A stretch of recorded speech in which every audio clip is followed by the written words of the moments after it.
동토의 땅이라는 시베리아 기온이 영상 40도에 육박한다면 곳곳에서 심각한 믿어지십니까? 기후 위기를 나타내는 지표들이 속속 관측이 어제 많이 되고 더우셨죠? 오늘은 더 덥다고 코드 합니다. 퍼플, 이름도 낯선 보라색 경보가 미국 수도 워싱턴 수백 DC에 곳에서 이어지고 있는 산불의 여파가 국경을 넘어 슈퍼 미국까지 엘니뇨가 미치고 발생할 있습니다. 가능성까지 거론되고 있습니다. 5년 안에 산업화 이전보다 1.5도 넘게 오를 코로나19 이후 살이 찌거나 시력이 나빠진 학생의 비율이 크게 늘어난 걸로 바깥 활동이 줄고 주로 집에서 인터넷 같은 걸 하며 보내는 시간이 많았던 사회적 것으로 거리두기로 보이는데요. 코로나 우울증을 호소하는 사례가 늘고 코로나19 있는 이후 가운데 병원의 내과나 이비인후과 등의 환자 사례는 줄고 있지만 정신건강의학과는 급격히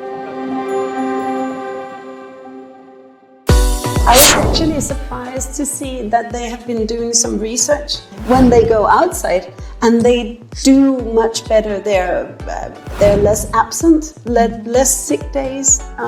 Even if they're out in the rain and the snow, sometimes their health is actually better. 안녕하세요. 신혜진 박사와 함께하는 달콤한 교육 한 잔. 오늘은 그 교육을 테마로 하는 좀 교육 여행에 좀 포커스를 두어서 지금 현재 이루어지고 있는 다양한 교육 이슈에 있어가지고 해외에서는 어떠한 동향들을 지금 나타나고 있는지를 한번 얘기를 해보고자 합니다. 지금 기후위기가 심각한 상황이 되면서 기후변화에 대한 여러 노력들이 이루어지고 있는데요. 이러한 배경에서 우리 교육계에서는 어떻게 환경교육을 다루어야 하는지에 대해서 얘기를 나눠보고자 합니다. 환경교육, 우리가 환경교육을 교육과정에서 구현할 수도 있고 아니면 이 환경을 주제로 하여서 생태 체험 프로그램이나 아니면 뭐 동아리 그리고 이런 프로그램으로 또 접근을 할 수가 있는데요. 그 사례를 한번 소개를 하고자 합니다. 지금 환경교육에서 가장 중요한 거는 지구의 어떤 기후 변화 위기에 대한 심각성에 대해서 좀 인식을 해야 하고 이런 환경 보호를 위해서 어떻게 우리가 좀 실천을 할 수 있는지 이런 인식 개선과 행동의 변화 이런 노력들이 필요하겠습니다.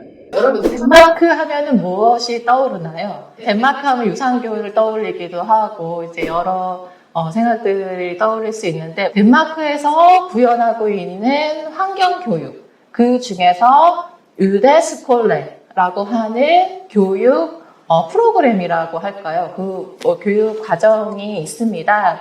그래서 오늘은 이 우데스콜레가 어떻게 환경교육과 접목하여서 적용하고 있는지 그리고 우리나라 맥락에서는 어떻게 이 우데스콜레를 적용할 수 있는지 이에 대해서 한번 얘기를 나눠보도록 하겠습니다.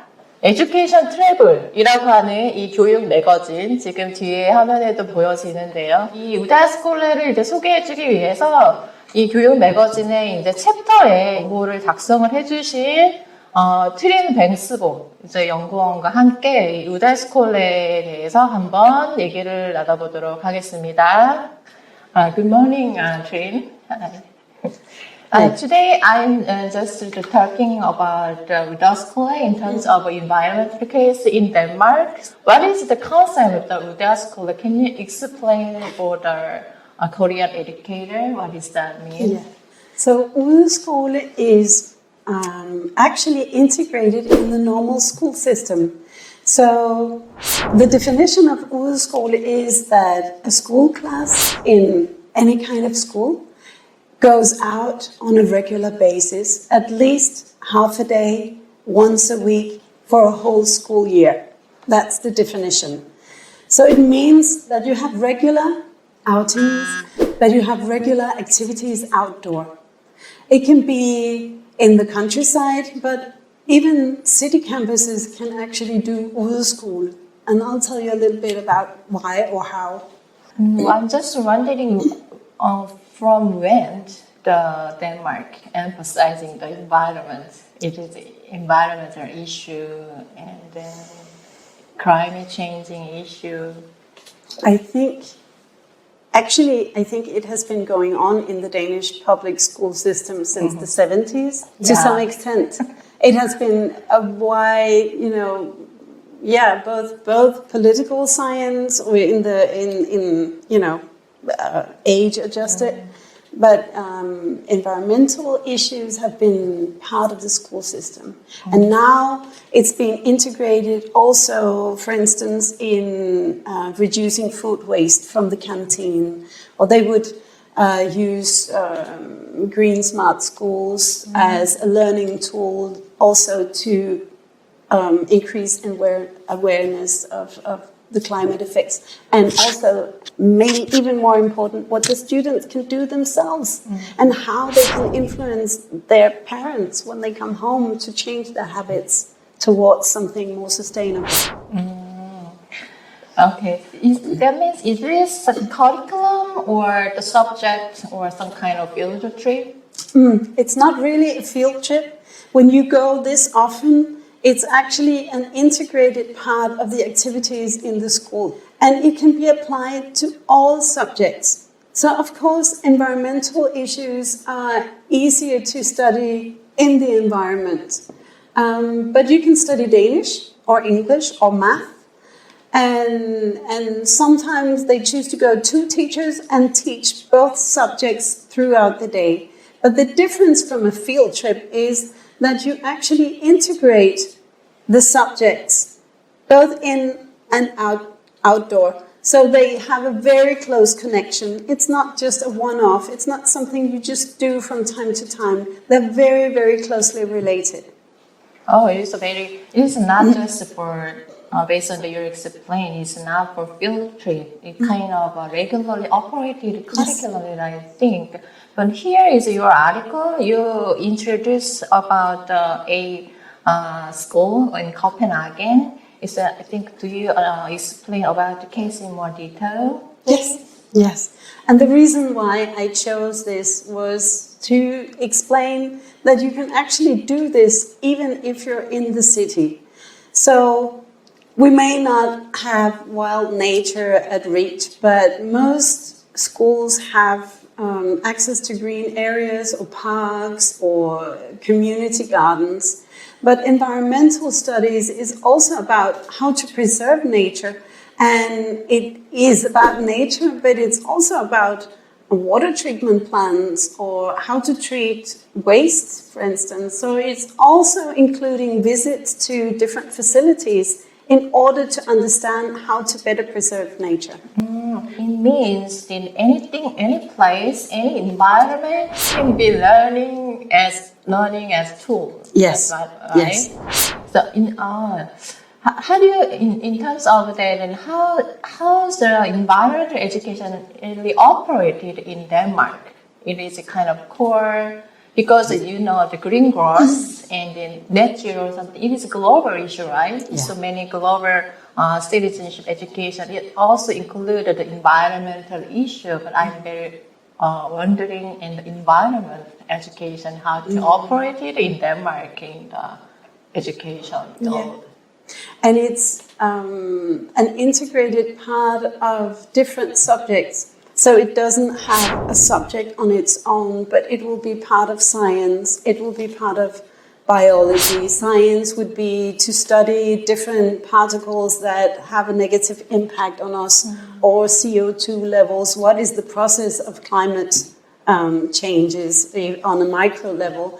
It can be economy. What are the health effects? How do you calculate this kind of thing? So it will be integrated into all the other subjects rather than having environmental studies. We don't have that actually per se.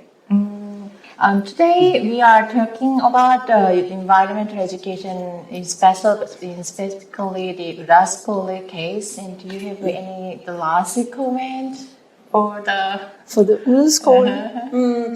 When I started looking more into it, I was actually surprised to see that they have been doing some research. And they can see that some of the beneficial effects are better reading proficiency, for instance. They couldn't see an overall change in math proficiency, but they become better readers when they go outside, and they do much better there. They have less conflicts in school.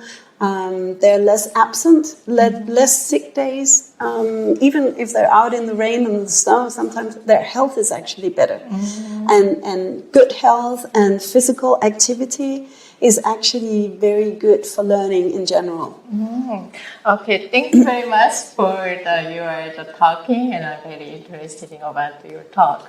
오늘 그 덴마크 우데스콜레에 대해서 이제 간단하게 우리가 얘기를 나눠보았는데요. 덴마크에서는 지금 환경 교육이라고 하는 부분이 단순히 우리가 지식의 중심으로 접근하는 것이 아니라 이 nature라고 하는 곳이 어느 곳이든지 교육의 어떤 공간과 교육의 학습 자료로서 사용될 수 있다라고 하는 부분이 좀 시사받아야 할 요소라고 생각을 합니다.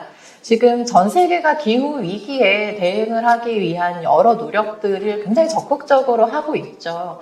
우리 한국에서도 이 환경 교육이 어떻게 접근되어져야 하는지, 보다 더 궁극적인 어떤 교육의 이제 목표로서 환경에 대한 중요한 어떤 시민 의식을 또 가져야 할 것 같고요. 그리고 무엇보다 이제 환경을 위한, 환경과 지구 보호를 위한 교육, for nature, 그리고 얼마나 지금 환경 이슈가 심각한 문제가 있는지 이런 것들을 배우는 about the nature, 이제 지식 중심을 이해를 하는 교육이 되겠죠. 그리고 마지막으로 우리가 우데스콜레 케이스에서 자연을 학습의 도구로서 사용할 수 있는 in the nature, 이렇게 세 가지의 관점으로 환경교육을 접근해 볼 수 있겠다, 이렇게 생각을 해보겠습니다.